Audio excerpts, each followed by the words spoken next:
All right, everybody. Welcome to episode 3 of Ryan and Nick's Two Bros, One Flick.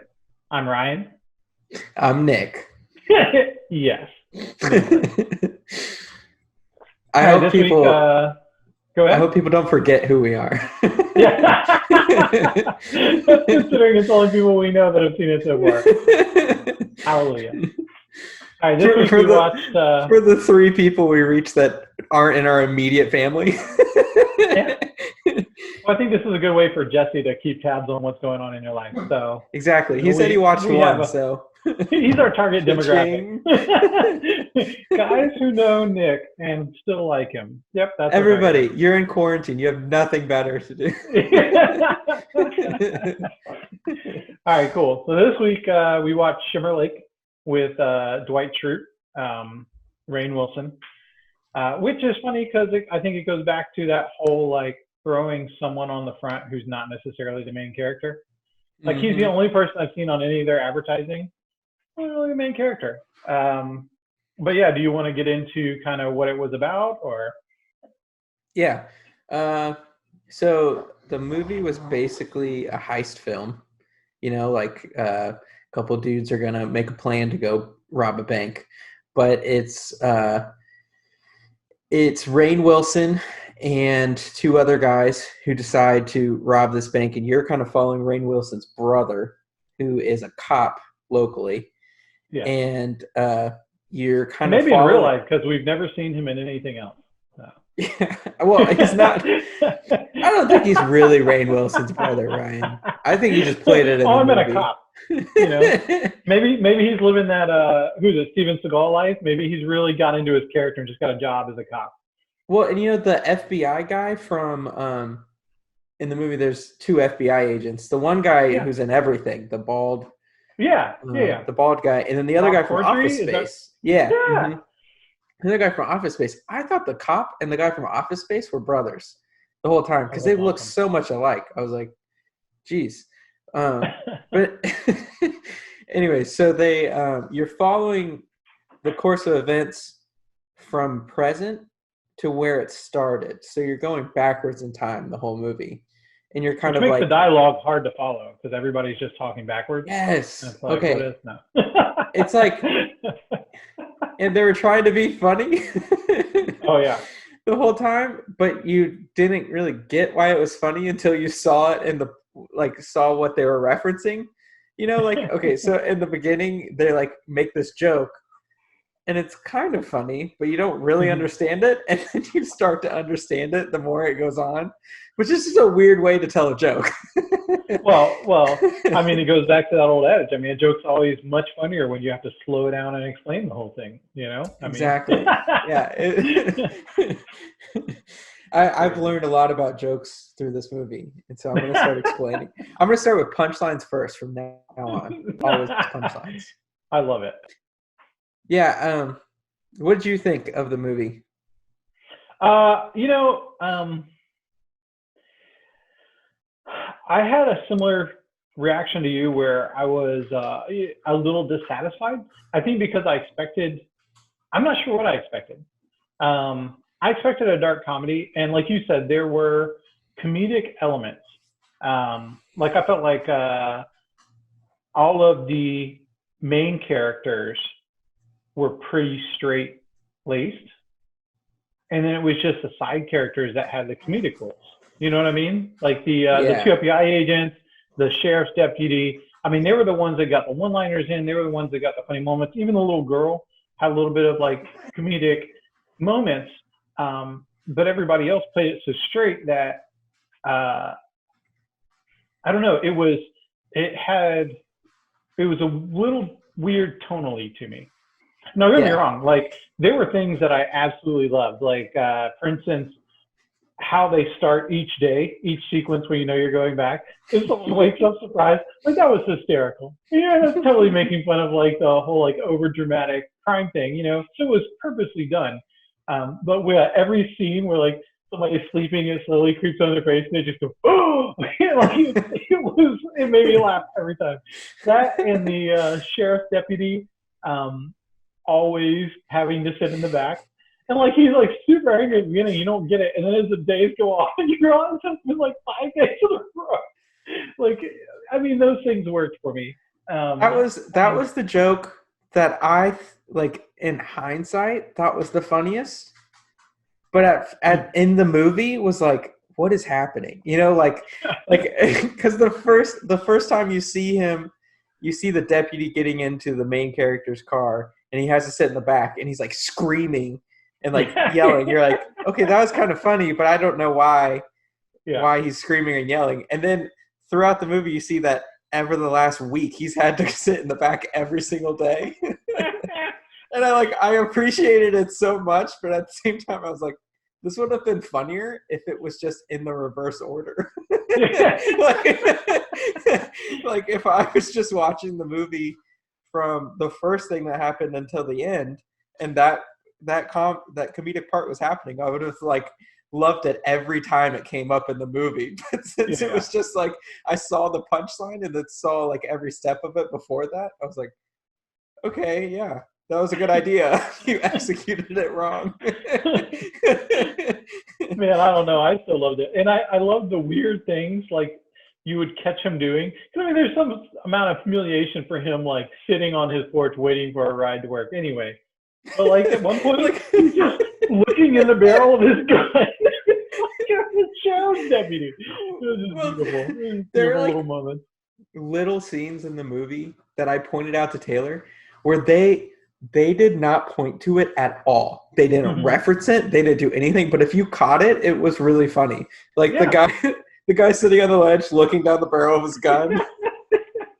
Or the one thing that I noticed that was really funny is there's this scene where one of the guys who helps Dwight with the robbery, they are getting away in a car and they stop in some, the middle of nowhere. And Rainn Wilson's like, you got to stash this car. You got to get rid of it. And he's like, well, where do I go? He's like, just throw it in one of these barns around here. And in that scene where the guy goes into the barn and stash the car, he's just thrown some hay on the car. Just like you could fully see the sides and the bottom of the car, but there's just like a small little hay just across it. Which just made me laugh really hard. It's like, this dumbass character is just like, yep, all right, it's hidden now.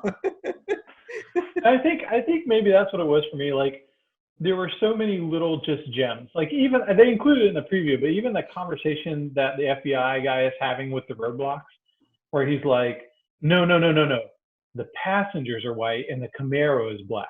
Yeah, no, let those guys go. No, I realize it's a coincidence. You got to let those guys go. Like, I mean, that was definitely funny, but the movie itself was like, with their motivations and everything, like, it was hard. Like, it was like kind of gritty and you're like, ooh. But yeah. But so, I mean, honestly, like, if we're getting to the grading point, I would say, honest to goodness,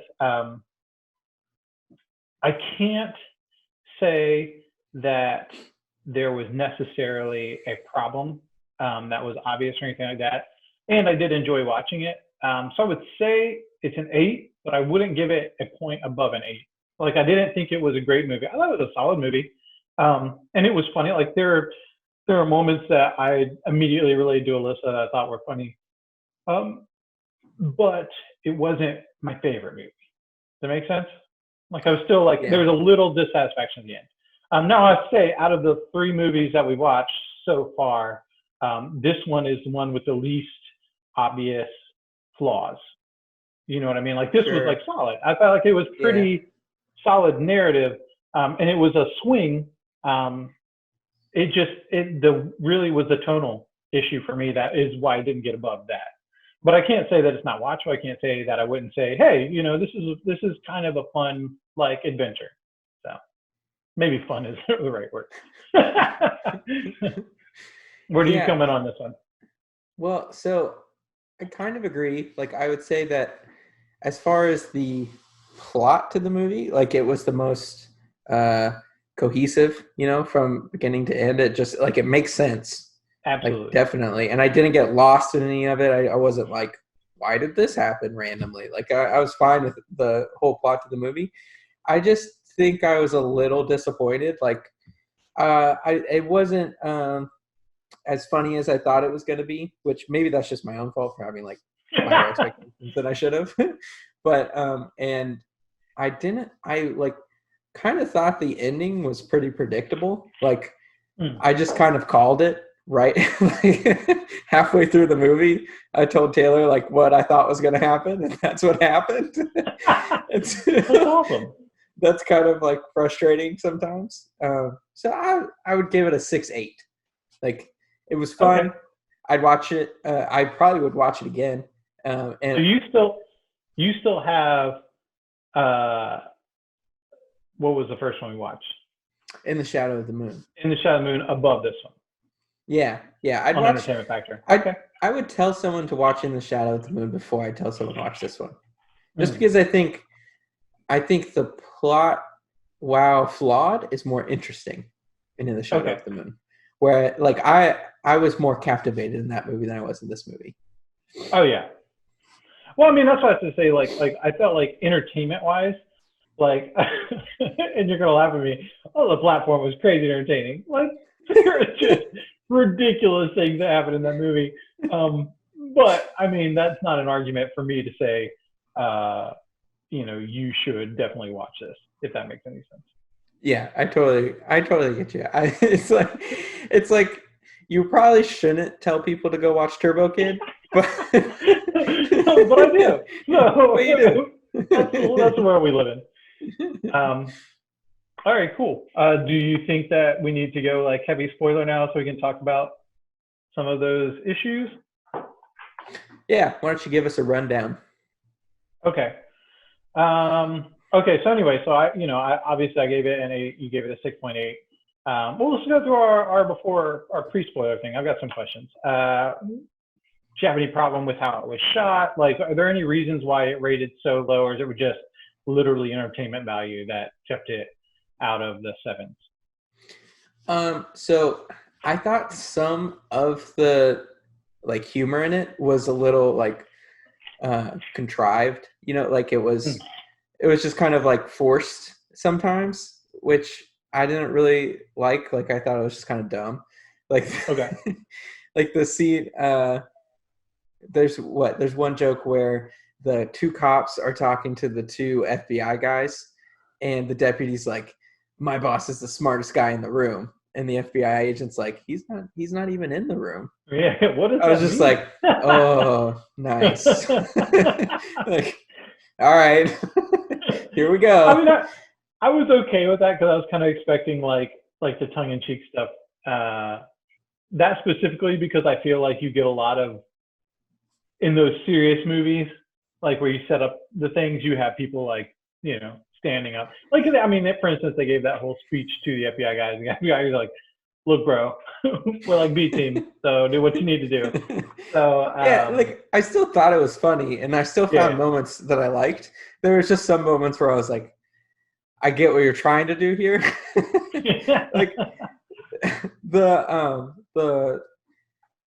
we'll talk about scenes later, but yeah, I thought the humor was fine, and what really got me was just like it was just the ending, I guess. Like it was kind of disappointing to me how I don't know. I could think of the ending as soon as I connected 2 dots. It was where I realized that the main are we going to get in character. the spoiler zone, or do we need to pause a little bit? Oh, okay. I'll get to that later. Yeah, okay, we'll get to that. And calling the ending kind of ruined it for me. So I should just stop doing that. But well, I think it's specifically anything that lends itself to a mysterious ending. Whenever you figure out what that ending is, it's disappointing. Yeah, you know what I mean. Yeah. I feel like you've just described the flaw in M. Night Shyamalan's career. It does make sense. And after that, it's like everybody goes into the movie like taking notes, like what is the twist gonna be? And he's like, guys, I just want to make a movie. Like I made one twisty movie. So like Yeah, and that was kind of my problem with this the whole time. Since you're going backwards, and since they're not like just telling you who the bad guy is, Yeah. they're leaving it up to like, okay, you're gonna have to figure this out through the movie. And yeah, I just caught it too quickly, I guess. Yeah. Well, I mean, I was definitely surprised by half of the end, if that makes sense. But we can get into that Yeah, after we do spoilers. yeah, yeah, So. yeah. Same with me. Like I knew who the villain was. But I didn't know half the story. All right. So let's jump into heavy spoiler zone. Do you want me to do a deeper breakdown? Yeah, go for it, man. Okay, cool. So basically, the movie starts on, I believe it was a Friday, and it starts with Dwight's character waking up. At this point, you don't know anybody. You just see him waking up on a floor with blood. You hear voices upstairs, and someone descends the staircase, and he disappears behind a wall with a gun. And basically, like who you find out is his daughter comes down, and he tells her not to tell anybody that he's there because her serial sends on her way. And then when she walks back upstairs, you see that, okay, well, there's a police officer there who she refers to, I think at that point, his uncle. Mm-hmm. And he's immediately suspicious of her and goes down looking for him, and he's gone. So then things kind of speed up a little bit. You basically get to see how he spends his whole day, and he's getting desperate. You see a murder scene where somebody has been killed that you don't know yet, and he spends all day waiting in a lake until at the end of that day, who he's waiting for shows up, and he's shot. And when he's shot, you see an arm, and you see a state champ statue, and you get a few names, right? So then it starts on Thursday, and you see another character wake up. Is this when the slow guy wakes up? Is that the day before that? No, Where they're in the because car I together? think he's dead at that point. Okay. The slow guy's dead on Thursday, so I think it was either the judge or a different character. Okay. It may have been the judge that wakes up on that day. But anyway, he wakes up in the same way, surprised. And it kind of goes through their whole day, and you start finding out that the judge is involved in this. And does that day climax? That day has to climax with him getting killed, right? The Yeah, judge. they walk So in his basically, house or whatever. yeah, you find out that the reason he's been involved in this whole thing is because they have a tape of him with a gay younger lover when he's a married man and a judge in the area. And you see Rain show up to get money from him, which you're assuming from this heist that he keeps referring to having gone bad. And in the process of their interaction, the judge gets shot. So now at this point, you're like, okay, so I know Rain dies. I know the Can we judge talk dies. about that scene? What, with the guy hiding in the toilet, like trying not to poop? Yeah, that was really wonderful. I have to say that was well crafted. I was there with them. That made me feel. That reminded me of like Dumb and Dumber, like Yeah. the scene with Harry at the chick's house. Yeah. Like he realizes that they're absolute idiots. Yeah. Like that moment. So Rainn Wilson walks into the bedroom of the judge, trying to get the money that was stolen from the bank. Yeah. And the judge is caught off guard. It's like, oh, crap! Who are you? Why are you here? What Rainn Wilson doesn't know is that the judge's gay lover is in the bathroom taking a dump. And the gay lover hears Rainn come in and threatening the judge, and so he's holding it in the whole time. And you can hear these like squirm sounds that his stomach's making. And it's just like it keeps flashing back to him in there. It was pretty great. It was pretty wonderful. But I mean, so right then, and this is kind of what I'm talking about tonally. So you have this scene that is objectively pretty funny, and you know how it has to play out because they're involved in money, and he's there with a gun, and he's there to stand him up and everything like that. Anyway, when he finally does accidentally shoot the judge, it gets gruesome again. Like the judge is walking around asking for his wife by name, asking if she's seen his slippers, and like he's looking for slippers, and he's just kind of wandering around after we've had this kind of like hilarious tension moment. And as he turns, you see the entire back of his head is blown out on one side. Like there's brain and everything, and it's like, okay, like where is this is this still funny? Am I allowed to laugh at him? Like, so I mean there were some little things like that that I didn't know how to handle. So anyway, so that day pretty much ends then, right? Like you see the two FBI guys, they see the naked gay lover run across the street. Which that was something sometimes that I did appreciate about the movie. It's like, it's weird because sometimes I liked how it was delivered, where you heard something in the future and then it was resolved in the past. Yeah. And sometimes I didn't like it. So like that was an instance where I thought it was funny how in the first time you are introduced to the FBI guys, they're talking about some naked kid and how they saw him running or something like that.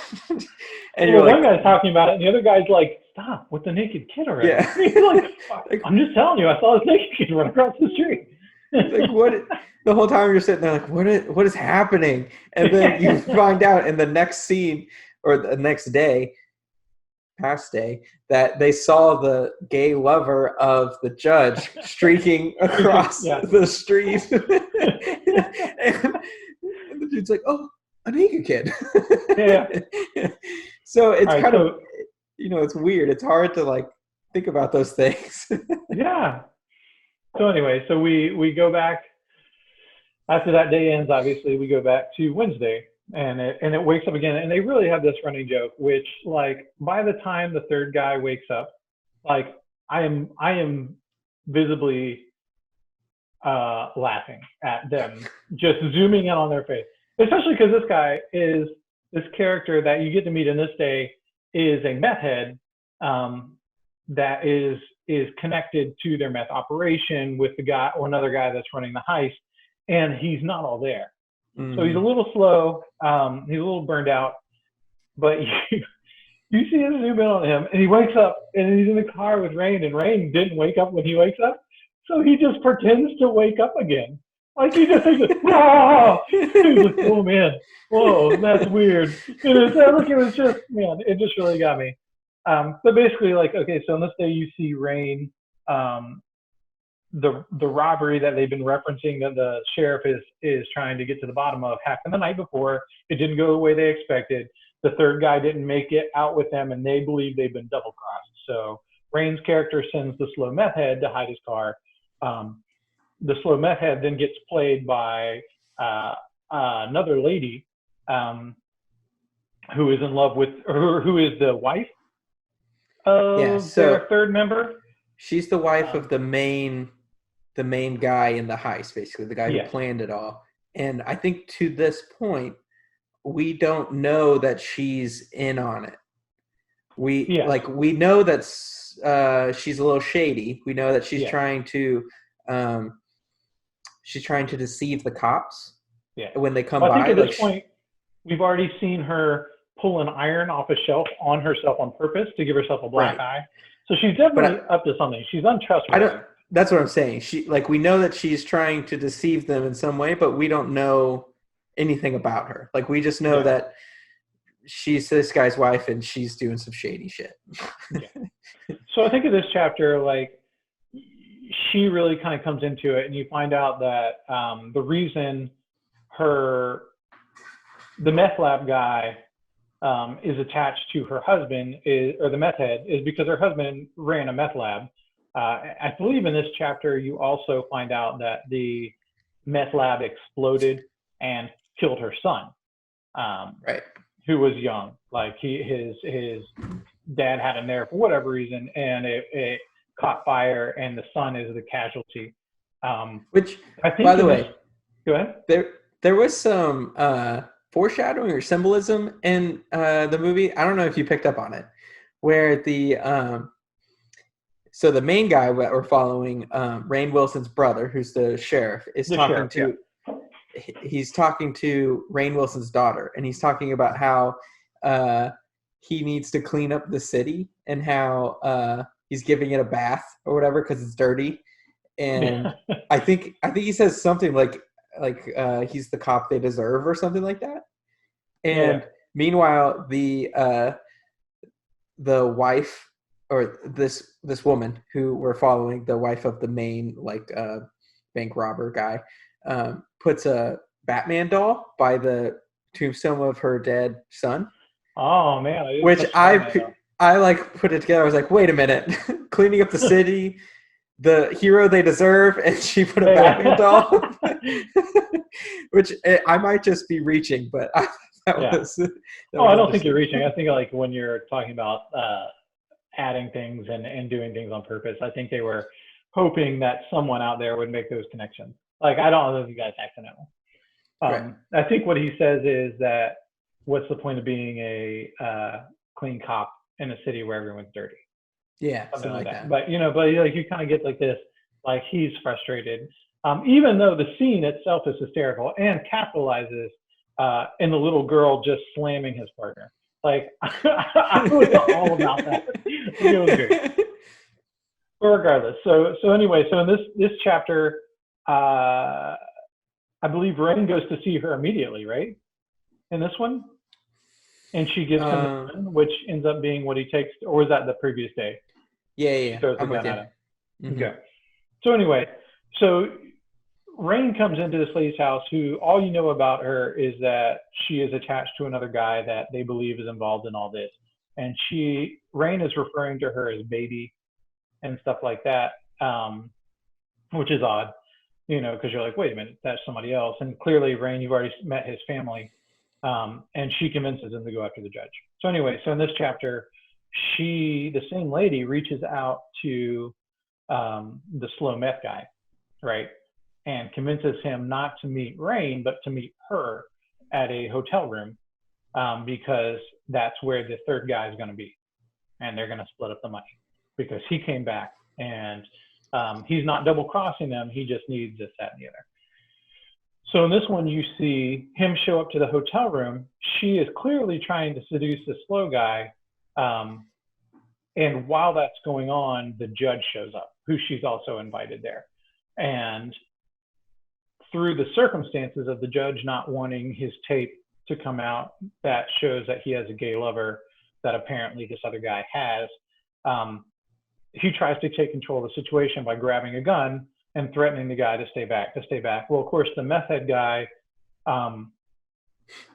isn't all there. I mean, he just really isn't. So he gets more insulted by being called stupid than he is worried about his safety, and continues to advance on a guy with a gun until he shoots him. Can we talk about how he had a giant gun like tied to his back with a belt? Yeah. It was like, I mean, you're talking like a Uzi from a Jean-Claude Van Damme movie with a clip that was like, I don't know, 2 feet long.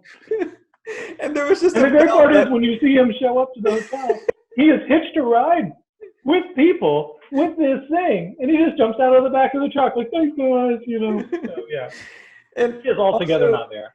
He's wearing a jumpsuit, so he doesn't need a belt for any other reason to hold the gun to it. So he has a gun in the backside of his belt like you would a regular pistol or something, but it's this enormous gun.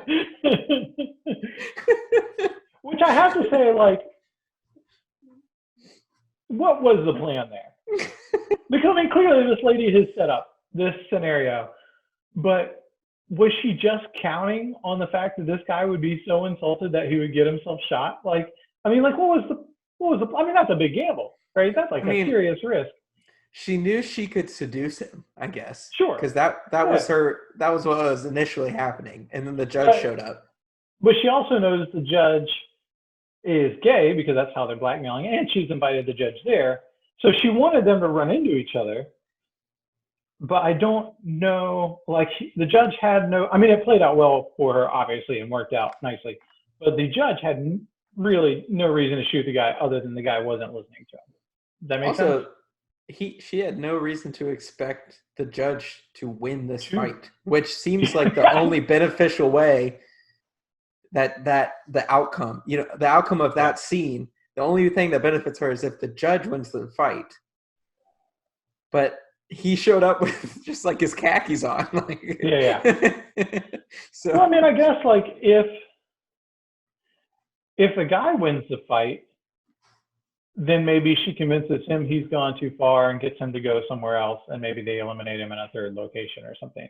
But I guess it's true because they had already gotten the money from the judge's bank. Yeah. But I think that in the moment when that happened, it became opportune to send the judge with the money because he had no cards left to play and he was in shock. But anyway, so regardless, so you basically see her set up the scene for the next day where she sends the judge home with the money, and she's going to send Rain after the judge. And then it goes back to the day of the heist, right? Yep. And this is the day where you kind of see all the pieces fall into place. You see the FBI guys show up for the first time, and you kind of understand why they are being so nonchalant about everything. You realize that the only reason they're there is because a minimal amount of money in the grand scheme of things was stolen from a federally insured bank.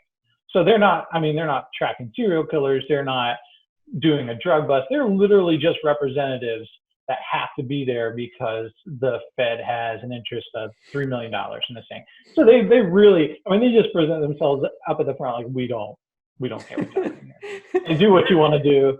We're the B team to the D team. To the D team, yeah. That's literally how they present themselves, which is great. Like it was wonderful.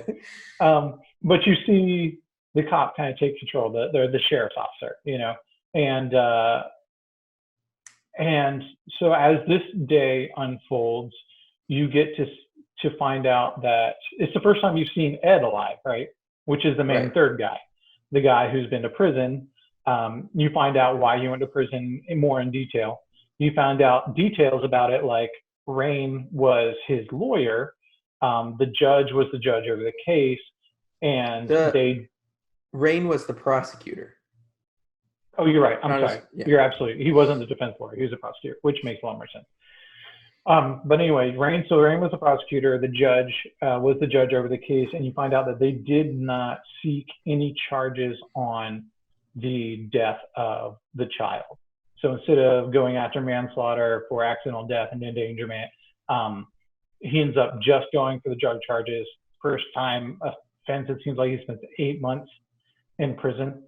So it really kind of brings that entire story to like more of a forefront. This didn't happen years ago. This wasn't like ancient history. This was literally, 9 to 10 months ago that this whole thing went down. You get to see how tightly knit the community is, where you realize that they've all played on football teams together, which goes back to the tattoo and stuff. And I believe you see it on his arm. So you start to assume that maybe he's the guy at the end that shoots with the tattoo. You get to see everyone, but you also see that the sheriff himself is completely stonewall to him. Like they have a car ride together where the sheriff gives him a ride, and his deputy, being a small town, very familiar with them. They laugh back and forth about stories from high school, and literally the sheriff does not interact with the two of them. Like he's there offering a ride, but you can tell he's uncomfortable, that he does not have any use for who this guy is at all. Like he's done with him. So anyway, so as this day progresses, you see that the lady was intricately involved and even planting the idea to have this heist. And she even reaches a point where she gives Ed a chance to back out of it. Do you really want to start a new life? Do you really want to? And he's like, no, I'm going to make this thing happen. And you actually get to the heist where you see Rain go in, and you realize that the judge has asked, or regularly, I guess seasonally, has asked the sheriff to sit in the bank of this one night, right? Because they happen to have a large sum of money that comes in to go be paid out to all of the farmers. Was it loans or, that's how banks work, right? Banks exist to give money to farmers. Yeah, of course. That's how the world works. So anyway, but the point is that one night on a regular basis, the sheriff comes in, sits. This money is counted. The next day it is dispersed. So the sheriff is sitting in there. Yeah, it's established that he hasn't locked the doors. The bank manager clearly tries to tell him that the bank is going to be robbed that night. The robbery starts to take place. The sheriff is completely unthreatened by all of this as they fumble their way through all of this, right? And you're kind of watching these days go down, and you're not unfamiliar with these details because you knew the characters involved in it. You knew what they were expected to do. But as Rain's character leaves to go outside to sit with the meth head, who they have designated the driver because they didn't want to give him other responsibilities, they're just waiting outside, and you see the sheriff interact with the Ed character, the character that was the meth lab operator, whose son got killed because of his own actions. And they're having kind of a tense conversation. The sheriff is clearly provoking him, letting it air out that it's like, I just think you're a garbage person. And at the same time, he's not acting the way you'd expect someone who's there to protect the situation. Like absolutely, he's acting as if he knows what's happening. Yeah. Like, well, he's acting very like he doesn't care either way. You know what I mean? Like he doesn't jump up, he doesn't grab his gun. And with all of these small town moments, I think they kind of planned that where that didn't throw me off as much until he really started like egging him on, right? So at this point, like when the guys first come in with a mask, he's threatening him and he's like, I'm going to shoot you in the face if you move, and this, that, and the other, don't move, blah, blah, blah, blah, blah. And then he completely bumbles the combination lock. And he just can't do it. And so the sheriff drags the desk from across the room. You just hear it like, and grabs the paper from him and reads it, and then hands it back to him and drags the desk back. And it is at this point that he lets you know that, or he lets the guy know, I know who you are. Like, it's a small town, And so they have a moment of familiarity where the guy takes his mask off and he's like, I wouldn't really shoot you anyway, but we're robbing a bank. It is what it is. And he's like, I don't care. It's interesting. But as he's getting more and more, as this guy's guard is let down, the sheriff just starts to pick at him to the point where he is, gun in his face, threatening him again. And the whole time he's picking at him, he's picking at this lunch bag where he's just slowly pulling things out, which the guy never checked, never anything. And of course, he shoots him through the bag. And it's at this point that the whole movie just opens up and you realize that the sheriff has planned this whole thing to punish the people who are responsible for the kid's death, and not holding anyone accountable for the kid's death. So the judge, his brother, the meth head, the guy who ran the lab, and you also find out that he is, in fact, the kid's father. That he was trying to do the right thing. He was trying not to split up a marriage. He let everything go, but that this was unforgivable. They were done. Yeah. And I mean, like, I gotta say, like, I knew early on from like the second interaction with her that she was like, okay, she's totally involved in this. You know what I mean? Like the second she sets up an iron and pulls it on herself, you're like, okay, there's nothing innocent about this person. But I really didn't expect the sheriff to be in the middle. Really? Yeah, I really did. So the only thing that I didn't piece together was that the kid was the sheriff's son. Well, yeah. Well, but there was no tells for that. There was no way to know that. Well, that was the symbolism I was talking about. Was the sheriff talking about what he needs to do to the city, and the wife putting Batman on the kid's gravestone. Sure. Once I realized that he was his dad, that made a whole lot of sense. I was like, oh, okay. But that in the conversations with his sister-in-law about having kids and this, that, and the other. Yeah. Like, you realize why he is so like angsty about all of that. Still don't know why he's so angsty about people eating crap fatty foods. Like, he got really nasty about that. When I figured out that he was the bad guy was when, so there was a scene, I think in the second chapter, where they're going to a house and he's explaining to the FBI agents that they're all really a close-knit community. and he says something like they were all on the same football team together. The next time they show Ed, they reiterate that he has that tattoo on his arm. Yeah. As soon as they showed that scene, I was like, wait, but they said this is a close-knit community and they were all on the same football team. So I was like, oh, a bunch of people have that tattoo. And then I was like, oh, well, the only other guy that makes sense is the sheriff to have killed. I was like, doesn't make sense for the deputy to have done it, or like any of the other characters. So as soon as that happened, I was just like, oh, okay, the sheriff did it. And I ruined it for Taylor too. I was like, so the sheriff's gonna be the one. Well, but I mean, I gotta say this, like the reason that I didn't go after him is because he doesn't get a lot of depth. You know what I mean? Like he literally seems. I thought it was more reminiscent of like Tommy Lee Jones and No Country for Old Men, where he's kind of putting the pieces together, but you really don't know if he's going to put all the pieces together.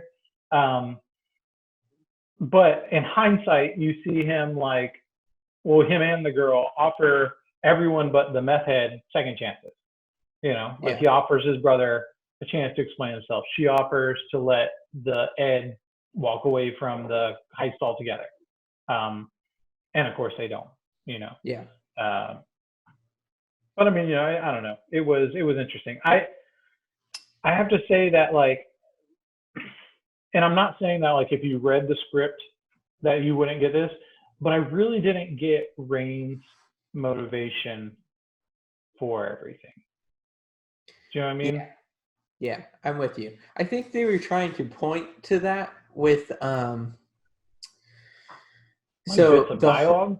The whole time they are pointing at the fact that the uncle, the sheriff, the main character that you're following, doesn't like his sister-in-law's cooking.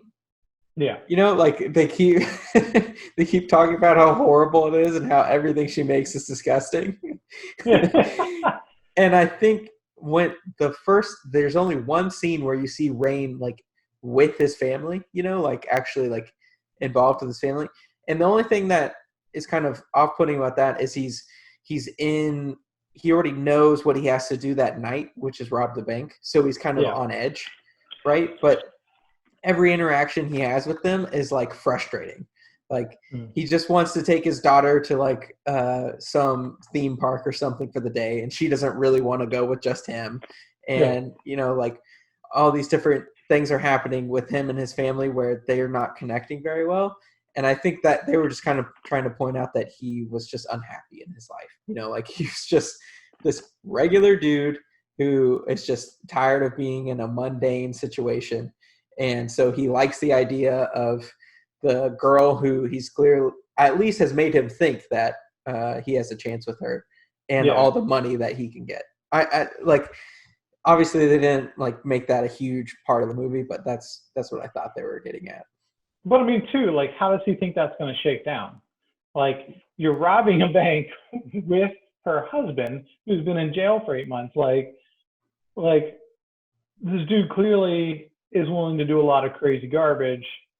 How do you think that plays out? Also, it's he had one conversation with his brother about what really happened and why why as a prosecutor he didn't seek that charge. And the way the conversation was going, I was kind of expecting him to have some sort of revelation where he reveals what his true motivation was, but it was immediately what his brother said at the beginning. They just had a 10-minute conversation about it. Yeah. You know what I mean? You took money. He's like, I didn't take money. I took money. I don't know. It was money. It was there. I took it. Look, Ryan, he's a material girl in a material world. That was his only motivation. Sure. And are we supposed to assume that money went immediately to the Porsche? Because, I mean, they don't really establish anything else in this that's great. I don't know. But that was the only thing that I struggled a little bit with. And it's not saying that they didn't justify it, but I'm saying I didn't feel it without thinking through it. Having to say what's going on with this guy. Which in hindsight, if you didn't know that Rainn Wilson's character was the prosecutor in the trial for his son, he wouldn't have been that huge of a character in the movie. Yeah, But right. because Yeah, he played that role, he's way more important than he should have been, I feel like. sure. Well, and it kind of like makes his brother even darker. I mean, like he Yeah. legitimately plans. I mean, when he lays out when they're when he's already shot Ed in the bank, and Ed's like, "You're just gonna kill me here." He's like, "No, Ed, you're gonna," and he lays out the entire plan for how these sequence of events are gonna progress. Like, it's dark. You know what I mean? It includes murdering your brother. Yeah. Which And is not kind of like his brother got killed by chance. Like, once you piece all those things together, he rides up at the end and shoots him in the face once full yeah. recognition is there. It's like, oh, That's honestly that was kind of the hardest part of the movie for me to believe was like he's just gonna shoot his brother in cold blood because you know that his brother kind of just gets just capped. Like yeah, yeah. there's just a scene where they just roll up on him and shoot him, just kill him, whatever. And so the whole time it's kind of hard to be like you're just gonna shoot your brother, like that's just how this is gonna happen. But yeah, that's exactly what happens. Well, and what was their plan for the end? I mean, did they run off with the money? There's all these police checkpoints. Did they give the money in and just make it seem like the heist went bad to punish all these people? Like, I was a little loose on that fact too. Well, and I mean, because there's no way that she's not implicated if this right, gets investigated. But I guess as sheriff, he can control the investigation. So I don't know. I don't know really what their plan was at the end. Um, yeah, but I do have to say I really didn't see the dude coming, and maybe that's I'm not a huge mystery guy, so I just it blindsided me. I knew she was totally involved, but I had no clue. yeah. Like I enjoyed it. I liked the movie. I think that they did a good job with it. As far as Netflix movies goes, like uh, it was good in comparison, and I liked, even though I had criticisms of it, I liked the going backwards. Yeah. Like I think it's an interesting way to tell a story. So that portion of it I thought was interesting, and I liked kind of like figuring out pieces about the movie as we went. I just kind of think that there are some parts of it that made me standoffish about it. Like Okay. there's some parts about the way they executed that where I was just like, oh, that just kind of ruined it for me. Like I you unraveled the puzzle like at that point for me. So was there a moment that the movie became bad for you, and was there something you could fix about that you know of, or is it more like this is a lot closer than we've been script wise? Like, maybe there's some problem, but I don't necessarily can't put my finger on it. Yeah, like I said, I think the way they told the story is interesting. Like I think that's a cool way to tell a movie, like giving you the last thing that happens and then going backwards. I just think that they kind of showed their hand to me too soon. Okay. So like if I were to watch that, like the whole time, basically, I'm kind of hoping that the sheriff isn't the bad guy, Yeah. as I know he is. Like like I'm hoping there are clues that I missed that Yeah. tell the whole story. And so, maybe that's just my own fault, but I think that if it had been a little bit less obvious, I guess, or if they had been a little bit more subtle in some of the ways they told it, it would have made me have to think harder, or at least not think, but just experience it. Okay. Because like it was like the pieces that they showed me made me just like click. I was just like, oh, got it. I know who the bad guy is. I know how this is gonna end. So it was kind of like they could have just made it a little bit less obvious, and I would have just sat there and just been like, wait, so who's the bad guy? Like Yeah. Okay. Well, I mean, I'm gonna say, like, I wasn't there on his role in it. yeah, I did, rather than problems, I'm going to list kind of what my favorite aspects of it were, the things that I really started to be charming. And one of them was like the deputy never getting the front seat, the FBI guys, their little conversations, like they were just so ridiculous. Like they like you at first you're like, why are these guys like this? And then by the time you realize that they're there just because they have to be, like it really just sinks in. Um, but yeah, no, that and the daily call, like when you're announced that it's a new scene and somebody just gets woken up, like it just worked for me. Like I was like, this is hysterical because clearly it's them saying, we know, we've used Yeah. the gimmick and we know, um, which is great. The only other movie that I can think of that happens in this order that comes to mind is Memento. Did you Oh ever see yeah. Memento? Yeah. Okay. Uh-huh. So and the reason I like this one better, for one, is it after the third time it happens in Memento, you're like, okay, this is just going to happen all over and over and over again. But not only that, but like Memento, every time it happens, you realize anyone you cared about in the last scene is a horrible, horrible, horrible person. So like by the end of that movie, you're just like, I hate everyone. Like I think they should all be dead. So I mean, for this one, I definitely like I didn't have that lingering bad taste in my mouth. Um, but I mean, as far as like comparable movies, other than that aspect, I don't know that I really think of anything.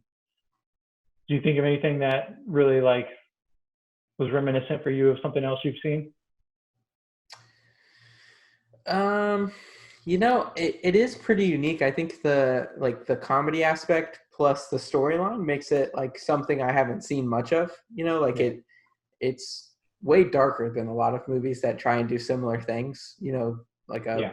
a funny crime movie. So that was interesting to me. Like you said, I really liked the some of the comedy aspects, like the FBI duo was really funny. I really liked the meth guy, like the really slow, like dumb guy. I thought he was hilarious, and some of the scenes they did with him were great. But yeah, And he's got to be the only main character that really got to do anything funny.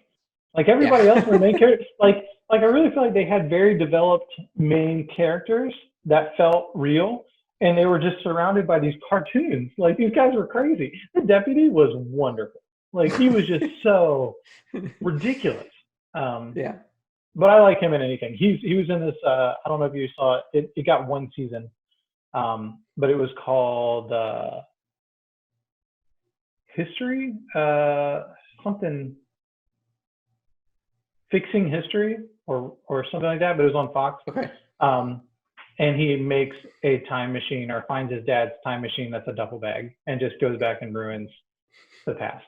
And it's wonderful. Like, and he's just a selfish, terrible, awful person. So for me, like I totally dug back to that. Yeah. He was good. He But was yeah, really good. I felt like I might not have had the tonal issues if they had stretched some of that comedy into like Rain's character and into um, even Ed's character. Which Ed's character, I mean, like really, you don't see him until that first day's reveal. So like this Yeah. whole thing's going on. You keep hearing his name. You don't even get a picture of him other than like on the TV in the background. Yeah. I thought that was kind of fun. But I don't know, man. I was down. Yeah. I'll get some people to watch it at some point. They'll be like, "Hey, what's like a dark comedy heist movie?" I'll be like, "Oh, I know the exact one." All right, so this is interesting. So I've got their IMDb up. The director is also the writer for this movie. Oh. Yeah, that's kind of interesting, right? He was the writer on Cloverfield Paradox, which is a Netflix movie, so we can always add that to the list. He was a writer on the sequel to 21 Jump Street, 22 Jump Street. It looks like he's going to be. Oh, this is my favorite thing ever.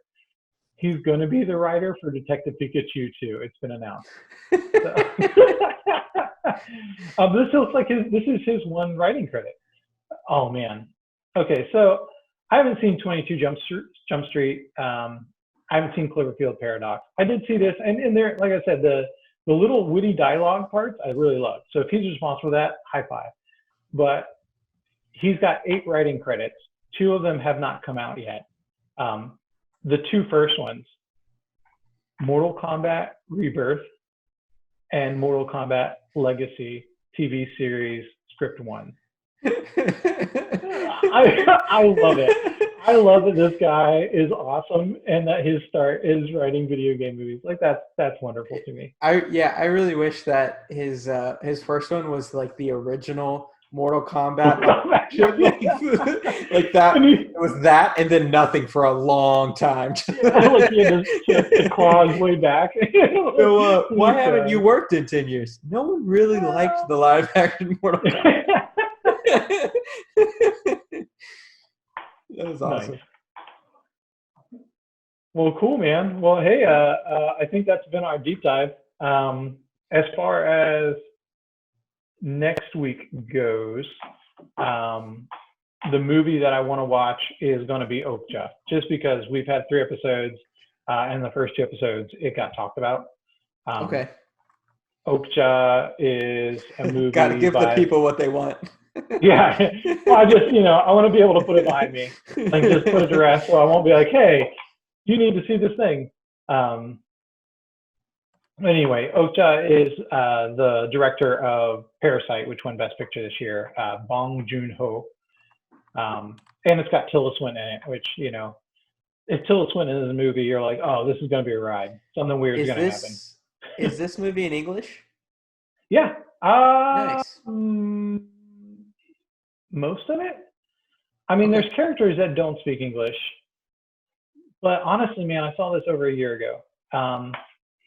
This movie will be our first movie that features a character that's in heavy CGI. So, sick. Yeah. Sorry, platform. We're gonna have to. Well, it'll be the first time to really like judge Netflix's in-house studio graphics quality, because everything we've watched so far has been practical, which is cool. I think that works fairly well. So, do you think that most of Netflix movies are done by them, or do they just purchase the rights to the movies? Well, and see that I wonder how we can find that out, because this was a conversation that I was having with another friend when we were talking about this. I know that they do have projects pitched to them and reach out to people. So they are a production company. Right. But I also think that they're a distribution company. The example that was given to me was the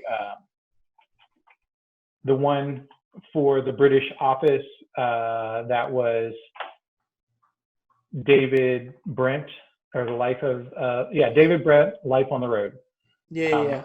And that was what was pitched to me. That, I guess, was made for maybe even BBC, and then for distribution stateside, Netflix picked it up. So it's listed as a Netflix movie, even though I believe it existed before Netflix had anything to do with it. Mm-hmm. That makes sense. So they're more of they would be the distributor rather than the producer.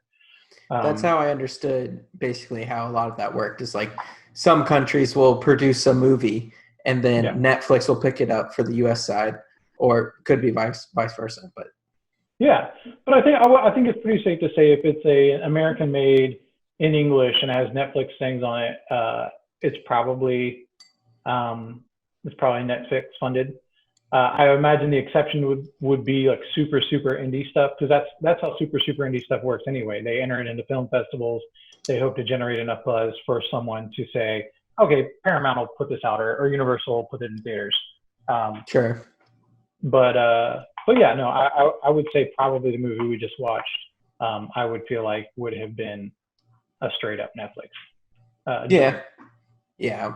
Especially with the writer director who's really just famed for Mortal Kombat. yeah. And done. Did he do multiple? Oh no, they're just suggesting me other Netflix There's movies. one guy in the Netflix office who's like, "You did Mortal Kombat? Greenlight everything, everything, whatever you want to make. Just come on." All right, coolness. Well, hey man, I think it was a pretty solid talk.